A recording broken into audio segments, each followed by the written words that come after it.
welcome to Fiber Trek. My name is Sarah. This is episode 44. I hope it's Halloween. And I am down at my parents', as you can see. I just got out of the shower because I just got back from my run. And I wanted to capture the daylight while I could. I have been just going a mile a minute the past couple weeks with a number of different irons in the fire, and you'll hear about some of those on this edition. I also plan to cover my works in progress, spinning, acquisitions, or at least part of acquisitions. I have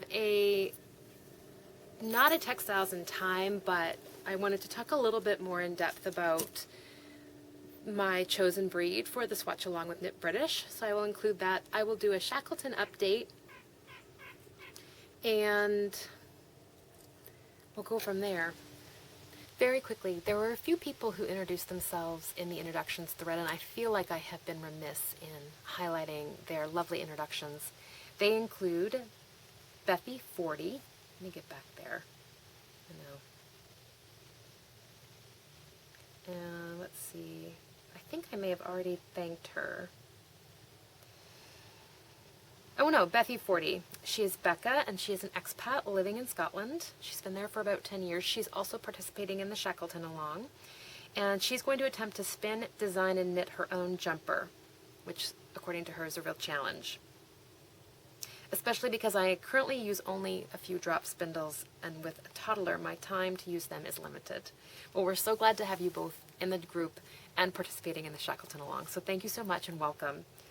I also wanted to welcome Goddess Spindles, and she wanted to probably say hello, but she did bring a lovely example of a scarf she knit for her son. It is 50% wolf down and 10% of Dorset Horn, Devonshire, Shetland, South Down, and Suffolk. Go on over to the introduction thread and take a look at that gorgeous piece of knitting and very interesting blend of fibers. So welcome, Goddess Spindles. She's also been participating in the Shackleton Along. Let's see. I have Knit So Facto, who is Annie. She's been out of the loop knitwise in recent months due to an assortment of family challenges going on. But she is back and ready to be hanging out with woolly people and getting into her knitty mojo back. So welcome. I'm so glad you decided to join us. That's Knit So Facto. And I have Mama Shara. And I can't remember if I talked about her, but I did want to let you know that she has a father-in-law.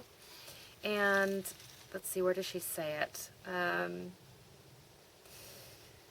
My father-in-law lives in a house truck. It is a beautifully converted truck, complete with a potbelly stove, in the middle of a friend's sheep flock. Slightly funny, but also quite whimsical. And I think that that's like such a dream for many of us. So how much fun is that? So welcome. Let's see. Granny. The last one I see here, which is 18 days ago, is Isabel. And she is, she found me through the Needle and Spindle blog. She's also participating in the Shackleton Along. And I just love this movement towards rare breed sheep, the earthy smell of fleece, and trying to live a soulful life of connection. I feel this when I watch your podcast. That's very kind. Thank you so much, Isabel. I also love dogs. My 2 dogs and my cat are my family, and I don't know what I would do without them. She loves knitting, spinning, and natural dyeing, and she is from Australia. So welcome, Isabel. Thank you so much for those kind words. Thank you for everybody for kind words and reaching out and making connections. And as I always say, I attempt in every way to get to this computer and communicate, but just because I'm not present in text or on the boards does not mean that the conversations you're having or the ways in which you reach out to me don't have meaning or go unappreciated. So thank you so much. I have been relying on them heavily these past few months. So that's introductions and welcome. And yeah, again, like I said, I'm doing this in kind of chapters so I can edit out what I like and what I don't like. Let's start with works in progress. I have no finished objects. So I'm pounding away on Kate Davies' Cockatoo Bray. This is a steeked cardigan. I'm knitting it in Nash Island Tide, and that is from a feral breed of sheep off the coast of Maine. Starcroft Mill does the milling for that. I'm knitting it on a size US 3, and I have attached the shoulders, attached the arms, and I am currently working my way towards the yoke. Yay! I have really been enjoying this color of brown, but I am really looking forward to something. I'm really looking forward to seeing the contrast of the color work chart and the brown. So this will have a band of Fair Isle Shetland color work. That probably is redundant across the yoke. And yeah, when we get to that, it'll be very exciting. So, plugging away on that. I haven't done anything else really in terms of knitting because I have really wanted to get this charging ahead. So I have some other ideas for the needles, other yarns I'd like to work with. So I brought this over though. I've been working on the Celtic Myths shawl. Claire of New Hampshire Knits is also knitting this. And I love this yarn and I love this pattern, but I'm not sure I have made the best synergetic decision. So this is Upton Yarns. It's her 3-ply Sport Coopworth, and this is the Ferns Watch colorway. And it looks gorgeous. It's beautiful, but I'm feeling like this 3-ply nice round yarn needs to just be an all-over cable. So this yarn is building out this pattern to a crescent shape, and it'll have a big cable work border. But I think I want to do something a little bit more textured with it.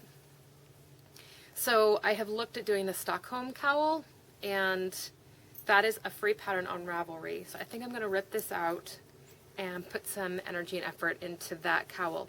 It's kind of a lace and cable cowl. More cable than lace. It just has some eyelet, I believe. And I think that that will have some nice drape and a lot of good, distinct texture for the eye versus this, which is very flat and one-dimensional for that particular yarn. The other thing I'm working on and I haven't put any time into, even since the last time I podcasted, is the this is the Taliesin shawl by Lucy Haig, and I'm knitting this in a wool alpaca. It's 80-20, 80% wool, 20% alpaca. It's from a New England cooperative, and it's an all-over Celtic cable shawl. And I'm almost like, wow, why didn't I do the Ferns Watch for this? But I'm not sure I have enough yardage. So anyway, here's that. Actually, I would love to put 10 rows into this tonight, just to kind of break it up a little bit. And that's it for works in progress, I know. Moving along. So it's the grad school slump here, trying to keep up with studies, and the commute definitely cuts into some of my knitting time. So for spinning, I had been working on, and I wasn't able to bring with me, a Icelandic singles Lopi style. And I'm doing this because I have an old fleece that was processed, oh my gosh, it must have been 5 years ago. And I didn't really like the way it came back from the mill. So it's been sitting kind of in stash, and there was 3 fleeces that went. 2 of them came back cotted almost, like I couldn't draft the roving, and they were all Icelandic. This one seems to have a little bit more ease in it, so I've been spinning that as a singles. And I took my other fleece that I had recently washed, white fleece from Rose, I believe. I took that over to Starcroft and I put it through her picker. And I'm going to put it through the drum carder, and I'm going to spin a singles. My mom is dancing in the window over here making fun of me.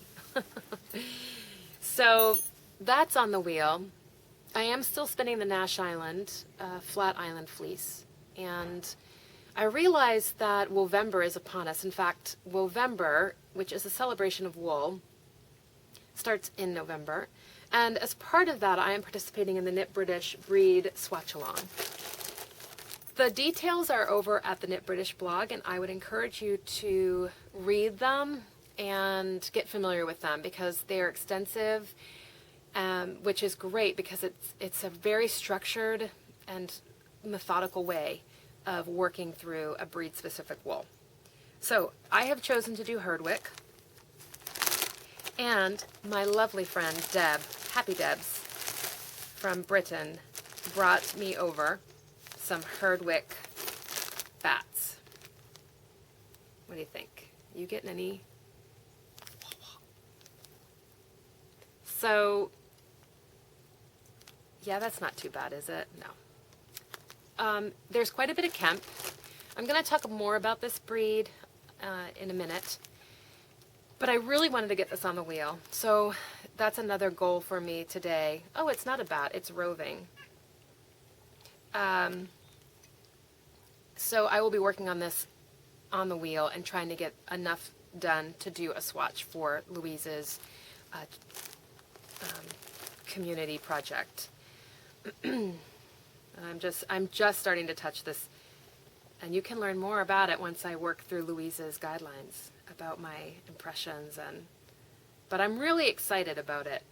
I have wanted to work with this particular breed for a very long time, and yeah, so it was really just wonderful for Deb to look out for this for me because I was having a hard time finding it. If you're interested in learning more about herdwick and where to what's the word I'm looking for? Acquire herdwick. I will put some links in the show notes that were sent to me both by Louise and Deb. You can acquire herdwick from Paradise Fibers, but if you're looking for a specific farm in Britain, I also have some leads on that. That was yarn, though, was not fleece. The other thing I wanted to mention about herdwick is I was in touch with a farm in upstate New York, and they are working on an improvement program. Did I talk about this? I can't remember. So I'm hoping to gather some roving from them as well and do a little comparison. I believe their sheep are 80%. I don't know, can you see that little nuthatch behind me? I believe their sheep are 85% herdwick. So I'm hoping to interview her and get a little bit more information about sheep improvement, conservation in genetics, etc. But in the meantime, I'll be putting that on the wheel. I really had no interest in reinventing the wheel, so the information that I gathered for this portion of the podcast I took right from herdwick-sheep.com, Guardians of England's finest landscape. And I'm just going to give you the lowdown and some basics about this sheep and particularly why this sheep appealed to me for this project. Herdwick sheep are the native breed of the central and western Lake District and live on the highest of England's mountains. They are extremely hardy and are managed in the traditional way on the Lake District fells that have been their home for generations. The word herdwick, spelled Herdwyck, meaning sheep pasture, is recorded in documents going back to the 12th century. Herdwick sheep are the most hardy of all Britain's breeds of hill sheep, grazing the central and western dales of the Lake District, with fells running to over 3,000 feet. Herdwick farms have typically less than 100 acres of lower, more productive land and rely on the common grazings of the high Lake District fells. The lambs graze with their mothers on the heath belonging to that farm, instilling a lifelong knowledge of where on the fell they should be grazing. This is crucial as the central Lake District fells are inaccessible, and a sheep which strays from Borrowdale to Eskdale will involve a 100-mile round trip by road for the farmer to collect it. The herdwick's hardiness and ability to graze over a wide area of fell is key to the maintenance of the Lake District landscape as we know it. Next, I'm going to talk a little bit about the breed standard. So rams should be masculine in character. The face should be of medium length, broad and full between the eyes. The muzzle should be strong, nostrils wide open, strong jaw, ears of medium length, white and alert. Eyes are prominent and bright, face, jaws, and top of head covered with strong, bristly hair and free from wool. horns smooth and round, whitish in color, low set, wide apart, and rising well out of the back of the head. Ewes should correspond to the same description as the rams, except that the head should show a distinctly feminine character and be entirely free from any signs of horns. Body should be well sprung, well filled between the shoulder, back broad and flat with strong loins. Hindquarters set squarely on good legs of mutton well fleshed to the hock, breast deep and prominent. Legs. The forelegs should be straight and clean with big knees and springy fetlocks. Hind legs strong, flat-boned, straight and well covered with strong, bristly hair free from wool. All forelegs set well outside the body, and big white hooves preferred. The tail should be strong, thick, strong, and full of muscle. The coat or the wool. The coat should be heavy and dense with a good undercoat of fine wool of even color and quality over the whole of the body, with a stronger ruffle or mane round the neck and top of the shoulder. The face and legs should be a clear, hoar-frosted color, and this should be on all sheep. A few more interesting facts about Herdwick include, in the latter half of her life, the children's author Beatrix Potter was involved with keeping and breeding Herdwicks, even acting as president of the Breed Association for a time. Herdwick lambs are born mostly black and lighten with age. And just some quick interesting numbers. 95% of all 50,000 or so Herdwicks live within 14 miles of Coniston, Cumbria, and this makes them particularly vulnerable to outbreaks of disease. The outbreak of foot and mouth in 2001 led to the destruction of many flocks and to fears for the survival of both the breed and of the typical Lakeland sheep farming industry. Of the estimated 100,000 Herdwick sheep present before the outbreak, a full 25% were lost. They were not easily replaceable because of long-standing herds are hefted, so the introduction of new stock to the fells would have required extensive fencing.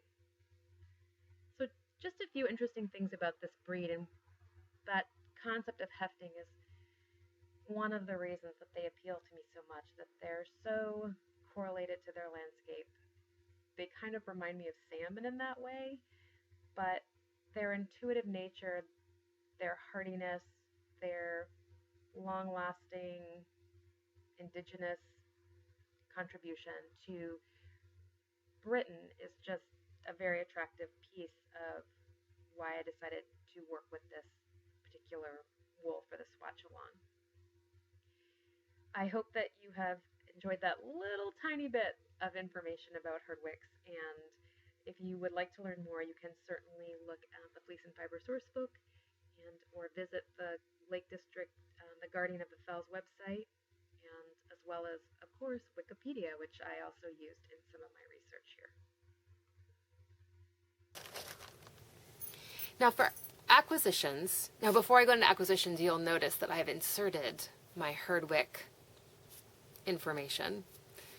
Now for acquisitions, I have some of the acquisitions that I've got at the retreat, but some of them are at home. I know, I got more fleece and I just did not bring it with me all the way down here because it was just too much, and my husband was like, nothing else is going to fit in the tule rack. I'm going to start with the Cornish tin. So I ordered a sweater's worth of Cornish tin, and there is a mix in here. I got the bulk of, I know, you already know what I'm going to say. I got the bulk of my yarn in the gray. This yarn is 70% wool, 10% mohair, and 20% alpaca. It's an amalgamation of wool that have somehow impacted the mill in the past 10 years. This is their 10th birthday celebration. And it includes Scotland, Scottish blackface. No, strike that. I will have to look it up, or I will put it in the show notes, everything that contains. Because I can't remember if it's Black Welsh Mountain or Scottish Black. I think it's Black Welsh Mountain. Anyway, don't take my word for it. Go to the website. I believe there is some left. Last time I looked, they had released one last lot of the gray, and after that it'll be gone. So I got the sweater's worth in the gray, and then I got complementary colors in the Dolketh turquoise. And this is the Pengana green. And I'm not 100% sure if they'll both go into a sweater or if I'll just use the blue. I was thinking about Kate Davies' epistrophe with this and using the blue turquoise. But I have another lead on some yarn for Kate Davies' epistrophe. So then I was looking at a Juniper Moon yoked sweater, and it had these two greens, and it had used white, but I just grabbed the gray. So it's going to be a sweater. It's just I'm unsure which one.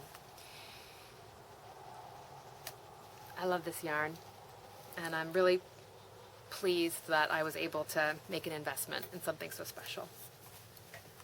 So the other thing I got was I joined Kate Davies' Seven Skeins Club, another investment in something special. And I got one skein of each of her colorways. I'm calling this buchel. I'm not sure if that's correct. Claire of New Hampshire Knits, I think, probably has a better feel for the correct pronunciation, and she talks about it in her, not her latest podcast, but the podcast before her interview with Mandarines. And I'm just going to grab all the colors. So here's the assortment. This also included a tote, and I think it's every 2 weeks she's releasing a pattern for you to use a variety of the colors and to use all of your yarn. So they're accessories, and they include things like mitts and footies, so we'll see if I end up doing that. And then there's also going to be a published book where her husband has photographed, and she has talked about the different patterns, etc., and that will be coming in December in the mail. So this particular yarn is 100% wool, and it's made in Scotland, raised in Scotland and made in Yorkshire. 50 grams is 120 yards or 110 meters. And I know that she has written about this particular experience on her blog and how she procured the wool and who she worked with, and I would go ahead and recommend taking a look at what Kate had to say about that process. And she has great names. We have Highland Coo, which that looks a little bit too orange, although 'tis the season in my state. It's deer season, so best have that on. This is Between the Weathers. I love namings. This is Yaffle. Naming yarns. Isla. Ptarmigan. My favorite color coming up. Squall. Sorry about the glare. And then last is Hoar, as I'm sure as in hoarfrost. So that's the yarn acquisitions. Well, some of them. I have more. Because at the Highlands on the Fly retreat, I went a little, I didn't go crazy, but I had a fleece returned to me that I had sent to have processed. That was from Bybrook Farm. That came back. I picked up some other special yarns from Main Yarn Fiber Supply. And I also forgot to tell you that this is the other color of Cornish tin that I got. And this is the Botalic blue. So it's a really bright blue. This is DK, and then this green that I got is a fingering weight. I had thought of doing the Agatha socks by Claire of New Hampshire Knits, and I received back from the mill my friend Jody, who owns One Lupin and Main Yarn and Fiber Supply.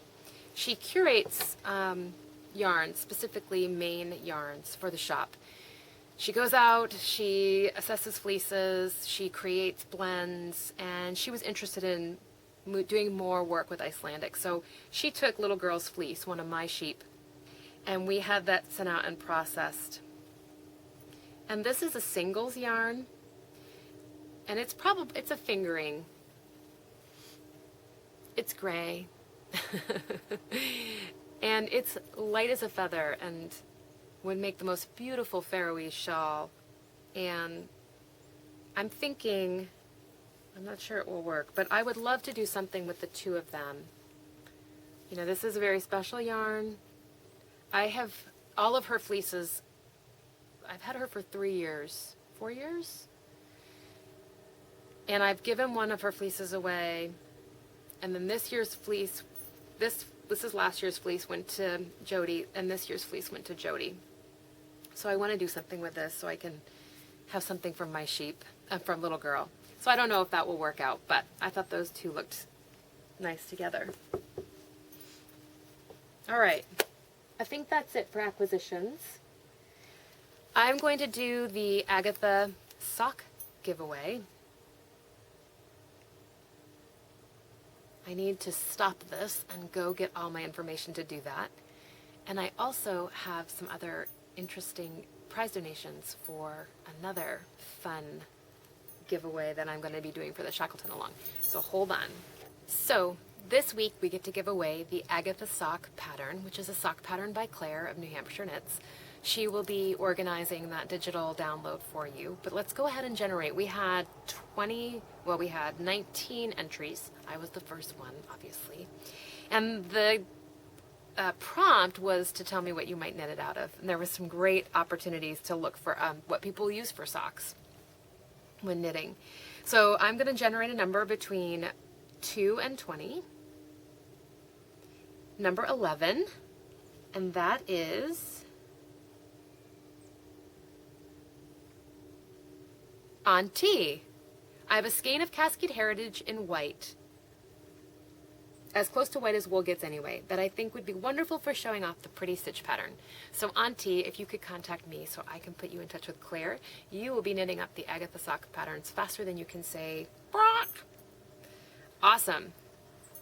The other giveaway that I wanted to do is for the Esther Bell shawl, which was gifted to the podcast by Emily Estrada. It is her latest design. It is a very interesting construction, and I've already added it to my queue. I wanted to show it to you. It is named for, I believe, her great-grandmother. I doubt it will come up on the screen. I wanted to just let you know that if you can at all see here, there are some tufted titmice that have been hanging around my parents' feeder, and they're just like such happy little chappies with their they have a little crest on their head, and they crack me up. Of course, the nuthatches are here. Oh, there is a little tufted titmouse up in the branches. Anyway, back to Esther Bell. I wanted to do a morale booster for the Shackleton Along. October 26th, we leave from Buenos Aires to South Georgia Island. So we're starting to move into deep, dark waters. And I figured we've been at sea a long time. People have been slogging away and thinking and planning and provisioning. And so I wanted to kind of boost everybody's morale. And with this gift from Emily, I'm going to have a drawing, and that person will receive this wonderful shawl pattern. So let me see if I can find it here. And we will try to see if it will show up. They're awfully chatty back there. The jays have been really quite active lately, both at my house and my parents'. The coyotes have been out of control here. And one night, my mom and I, must have been about 11:30, and we went down to the barn. I do shut my animals in every night. I don't trust my fencing, and I don't have guard animals, and it's just not an anxiety I'm willing to take on right now. So they go in every night, typically before dusk, and then they come back out in the morning, and just trying to minimize the impacts of predators. So anyway, we went down just because it was just so disconcerting. I mean, they sounded like they were right next to the house, and it was all night, and it's been like that for the past 4 weeks, and I haven't heard pack activity like that in this area ever. So I'm not sure if a new pack has moved in, you know, or they're on a territorial rotation. So let's see. Ay, ay, ay. Ay, ay, yysters. Let's go to my library. I've had a number of lovely messages, and I will get back to them. I've recorded this in a series of chapters almost, so I'm trying to remember what I have and haven't, what I have said, will say, or am saying. But let's take a look at the Ester Bell if we can. As I said before, it's a very interesting construction, and we're going to boost some morale in the Shackleton group. I will be drawing from the chatter thread. Let's see. Oh, gosh. Nope. Oh, yay! Here's just one aspect of it. Helpful? Not at all. So anyway, let's draw. And if I get myself, obviously, I will redraw. Thanks for sticking with me through this little bit of silence and technological transition. The temperature's dropping as we speak. My hair's wet. So I'm looking forward to perhaps a wee dram and sitting on the couch and relaxing the rest of the day. We've been busy. Oh, I have so much to catch up on in this thread. So there's 539 entries. So I'm going to generate between 2 and 539. This is when it would be nice to have like a co-host or an assistant. Number 96. Oh my God. I may have to just alert this person. I should have done this before I recorded. Let's go 16. Are you having fun? Oh, chickadees. Oh, I hear them. I'll focus in on the bird feeder for you for a minute. Is anybody coming? Probably not now. So I'm looking for number 96. There's a chickadee. Oh, maybe when a tufted titmice will come. You just enjoy your knitting for a minute. And the breeze. Silence is okay. It's going to be me, isn't it?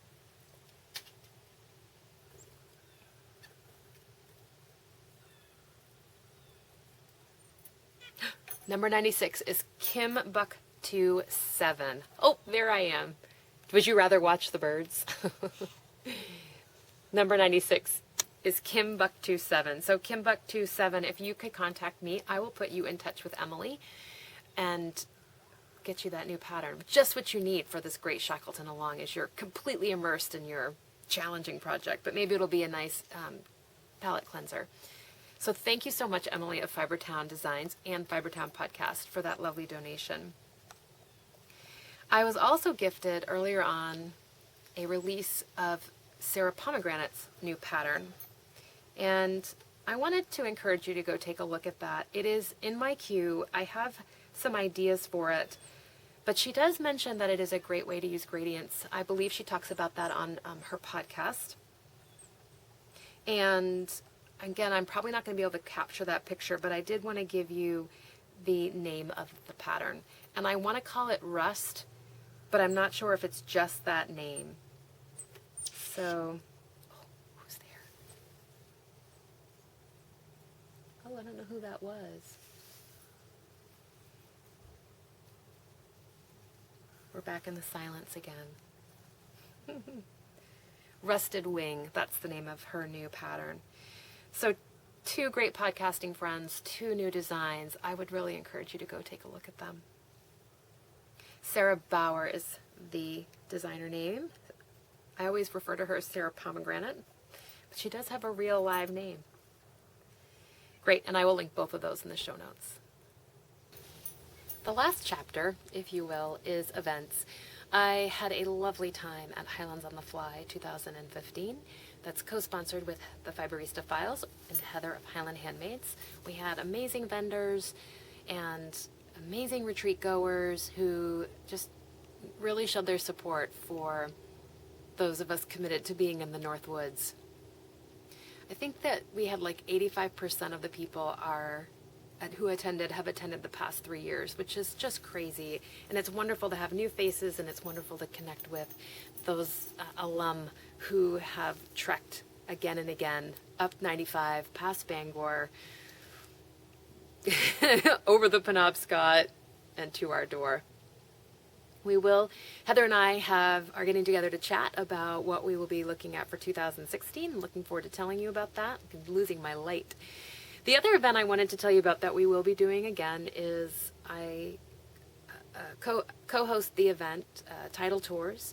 We'll be doing their retreat in Maine the third week in July. We'll be doing 2 opportunities, Saturday to Tuesday and Wednesday to Saturday, I believe are the 2 dates. I'll double check that, and if you are truly interested, you'll be able to find information on Ravelry and both through myself, fibertrek@gmail.com, or you can contact Jody Clayton of Maine Yarn and Fiber Supply. And I will have all of her contact information. It's One Lupin Fiber Arts, and they are right on the web.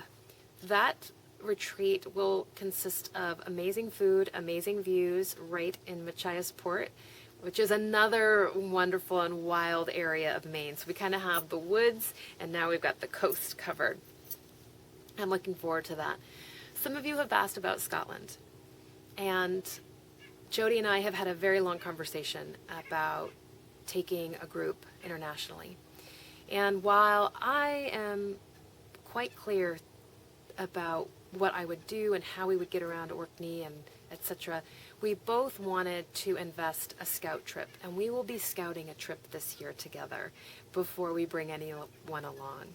I am also graduating in May, and I'm hosting a retreat in July, and I wanted to make sure that my priorities were correct and I was able to give my utmost commitment to the group that would invest in that trip. So that will be 2017 to Orkney, and stay tuned for details. That gives you a whole additional year year and a half to put some funds aside if that is a serious endeavor that you would like to do. Jody and I anticipate scouting the trip to ED, which is where my friend's Fur's Nest Farm is. We anticipate doing some work on the mainland and looking for some opportunities and farms and workshops, as well as bed and breakfasts and transportation, so we can get to some of the sites such as the Ring of Brodgar and the other big site, the Neolithic site, Skara Brae. So we can actually do a bunch of different things, as well as get outdoors and walk and hike and bird, because our anticipated trajectory for that trip would be August, so it would be great to do some birding. And I think that's it for events. I wanted to get people up to date on that. Although I know that Scotland was so inviting and people were very excited, and I am disappointed in my own capability. I want to make sure that that trip is a trip of a lifetime. So just like Shackleton, let's stay in touch, and we'll see that through. That will be a Shackleton for me as well. So if you have any further questions about any of those events or trips for the upcoming year, please do get in touch with me, and I'll be happy to give you more information. The Shackleton Along is moving forward. I did do the drawing. I hope this may be before. There is a mass amount of chatter in the chatter thread, which is great, and I have really enjoyed reading it, although I haven't had as much time as I'd like to respond. My Shackleton project, I have a few pictures that I will put here. You can see that I'm working on gathering as much gray fleece as possible from Nash Island and working with Janny on getting that sorted. And I will most likely be putting that, washing that, picking it, all of those elements over the holiday break for myself, December to January. That's the goal. So that will be the next step for me, is putting all those fleeces into the wash and beginning to think about what percentages I want of wool and silk. Aside from that, we'll have more on Shackleton next time. We're going to learn more about herdwick this time, so that those of you who are not participating in the Shackleton Long aren't Shackletonized to death. And I will look forward to doing some research and figuring out just where we are going to be on our adventure.